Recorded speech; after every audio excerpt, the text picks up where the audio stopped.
Que représente cette soirée pour l'association Monaco Disease Power? C'est important, j'imagine.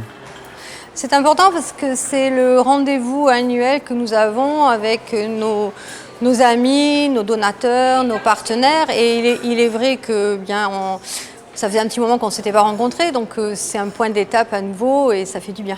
Un thème cette année, l'Écosse. Alors pourquoi? Pourquoi l'Écosse et que va-t-il se passer durant cette soirée? C'est une idée qui était venue en décembre 2020 alors qu'on était en pleine restriction sanitaire et c'était assez sévère. Et peut-être, je dirais, une envie de voyage et que j'ai eu envie de faire partager avec nos amis. Où en est-on du fonctionnement de Monaco Disease Power? Parce qu'avec la crise sanitaire, le confinement, ça a été compliqué, j'imagine. Où est-ce qu'on en est? La crise est passée? La très bonne nouvelle, c'est qu'en fait, toutes les familles et tous les jeunes et moins jeunes qui étaient concernés, en fait, étaient en demande pour venir nous retrouver et on a pu les recevoir. On a pu les recevoir parce qu'on a pu ouvrir les portes, parce qu'on a eu des aides qui nous ont permis de reprendre de manière très très facile. Et je dirais, ça marche extrêmement bien, si je peux m'exprimer ainsi. Comment se portent les personnes qui bénéficient du soutien de votre association? Elles sont heureuses. Alors bon, évidemment, les contraintes qui ont été liées à la crise sanitaire ont été peut-être un peu difficiles pour eux parce que quelquefois il n'y a pas effectivement la compréhension que nous on peut avoir des nécessités, du respect des gestes barrières et notamment le port du masque qui peut-être quelquefois peut les surprendre, mais avec de la pédagogie, de la patience, ce sont des personnes qui ont été franchement formidables et moi je dis toujours, je crois que c'est l'exemple pour beaucoup d'entre nous. Quelles sont vos attentes, quels sont vos besoins concernant votre association? Que peut-on faire pour vous aider?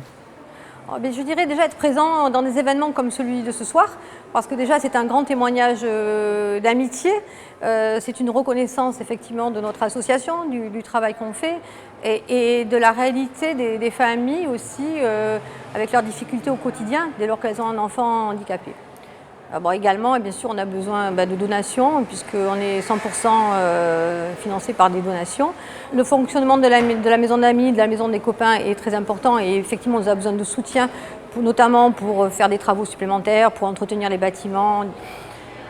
Et puis, nous avons dans nos cartons le projet de construction d'une troisième maison d'accueil pour des séjours de longue durée, pour des personnes adultes avec autisme. Et ça consiste en la création de 2 logements inclusifs qui accueilleraient chacun d'entre eux 6 personnes. Et ça nous permettrait de faire un pas de plus et surtout d'aider des familles que nous connaissons et que nous suivons depuis des années qui pourraient mettre leur adulte sans structure d'accueil, parce que je précise sans structure d'accueil, parce que passé un certain âge, il y a de grandes difficultés pour les jeunes adultes avec handicap, alors que ce soit handicap mental ou autisme tout simplement, de trouver une structure d'accueil. Donc ça permettrait de faire des passerelles et des relais pour leur avenir.